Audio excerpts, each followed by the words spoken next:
Hello friends, வணக்கம். ஆண் நண்பர்கள் ஒரு பெண்ணுக்கு தேவைதான். திருமணத்துக்கு அப்புறமுமே தேவைதான் அப்படின்னு ஒரு தரப்பும், ஆண் நண்பர்கள் எல்லாம் தேவையில்ல. அது குடும்பத்துல குழப்பத்தை தான் உண்டாக்கும் அப்படின்னு ஒரு தரப்பும், ஜீ தமிழ் தொலைக்காட்சியில தமிழா தமிழான்ற நிகழ்ச்சியில ரீசெண்டா பார்த்தேன். அதுல ஒரு பெண்மணி பயங்கரமா எக்ஸ்பிளைன் பண்றாங்க. ஆண் நண்பருடைய உதவி எனக்கு எப்படிலாம் லைஃப்ல வந்து புரோஜனமா இருந்தது அப்படின்லாம் நிறைய நியாயங்கள் எடுத்து வைக்கிறாங்க. ஆனாலும் இன்னைக்கு பிராக்டிக்கல் லைஃப்ல நான் ரிசீவ் பண்ணக்கூடிய ஆலோசனைகள்ல நிறைய ஆண்கள் இருக்காங்க இல்லையா? ஆண்களுக்கு ஆண் நண்பர்கள் இருக்காங்கல்ல. அந்த விஷயத்துக்கு ஃபர்ஸ்ட் வருவோம்.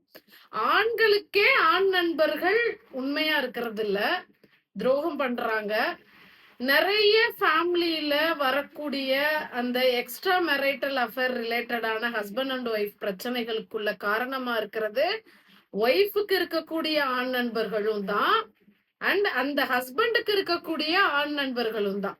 ஸோ அந்த ஆண் நண்பர்கள நம்ம என்னதான் ஃப்ரெண்ட்ஷிப்ல வச்சுக்கிட்டாலும், அவங்கள வீதி வரைக்கும் தான் அந்த ஃப்ரெண்ட்ஷிப்ன்றத அந்த ஹஸ்பண்டும் ஃபாலோ பண்றதில்ல. அந்த ஒய்ஃபும் ஃபாலோ பண்றதில்ல.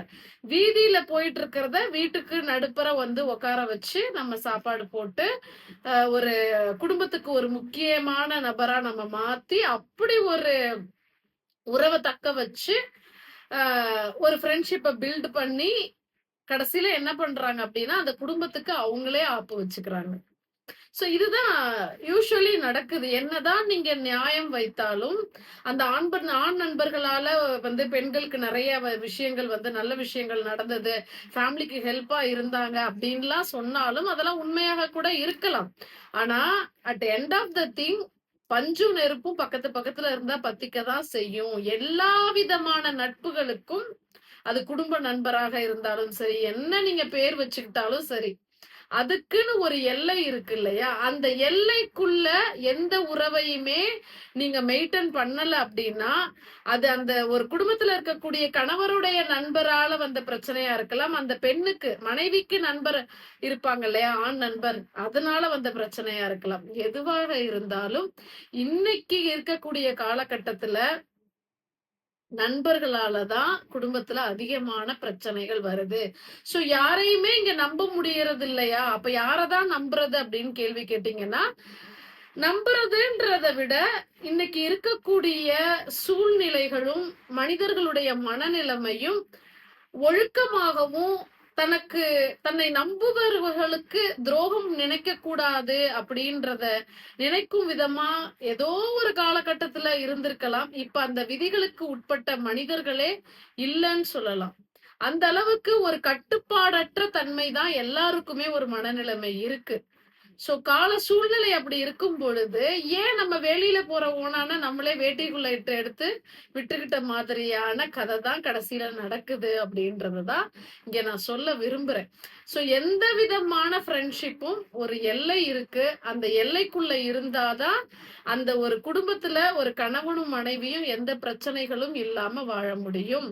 சோ நண்பர்களால ஹெல்ப் கிடைக்கலாம். ஆனா அதே உபத்திரமா பண்ணிக்கிறது யாரால நடக்குதுன்னா, நம்ம கொடுத்த இடத்துனாலதான். நம்ம தான் அந்த பிளேஸ், அதாவது நம்ம தான் அந்த ஸ்பேஸ குடுக்குறோம். அந்த ஸ்பேஸ் அந்த லிமிட்டுக்குள்ள தான் அந்த நட்பு இருக்கணும் அப்படின்றத நம்ம ஃபிக்ஸ் பண்ணாததுனாலதான், இன்னும் ஃப்ராங்கா சொல்லணும் அப்படின்னா, ஊசி இடம் குடுத்தாதான் நூலு நுழையும் அப்படின்னு சொல்லுவாங்க. சோ பெண்கள் எந்த ஒரு காலகட்டத்திலயும் தன்னுடைய ஆப்போசிட் ஜெண்டர் வந்து நட்பா இருக்கலாம். ஆனா அது ஒரு எல்லைக்குள்ள இல்ல அப்படின்னா, ஒரு ஆணோ பெண்ணோ ஒரு எந்த ஒரு சூழ்நிலையிலையும் யாருமே இல்லாத சூழ்நிலையில ஒரு உணர்வு தூண்டுகளுக்கு, ஒரு பாலியல் தூண்டல்களுக்கு கண்டிப்பா ஆளாக்கப்படுறாங்க. சோ இது வந்து தவிர்க்க முடியாத விதி. பிராக்டிக்கல் லைஃப்க்கு ஒத்து வராத விஷயம். சோ அத என்ன நியாயப்படுத்தினாலும் அது ஒரு எல்லைக்குள்ள இருக்கிறதுன்றதுமே கஷ்டமான விஷயம்தான். அதனால ஒரு ஆண் பெண் நட்புன்றது நீங்க அடுத்த லெவல் தாண்டாம அந்த நட்பை கண்டினியூ பண்ண முடியும்ன்றது பிராக்டிக்கல் லைஃப்ல சாத்தியமே இல்ல. அதனால ஒரு ஆஃப்டர் மேரேஜுக்கு அப்புறம் ஒரு ஆண் பெண் நட்புன்றதெல்லாம் நீங்க என்னதான் பேர் கொடுத்து பிஃபோர் மேரேஜ் நீங்க கண்டினியூ பண்ணனாலும் அத எந்த விதிக்கு உட்பட்டு நீங்க நடந்துக்கிட்டாலும், அத கன்டின்யூ பண்ணாலும், மேரேஜுக்கு அப்புறம் அத டோட்டலா அவாய்ட் பண்றது தான் ஒரு குடும்ப வாழ்க்கைக்கு நல்லது, அப்படின்றத இங்க சொல்ல விரும்புகிறேன். நன்றி.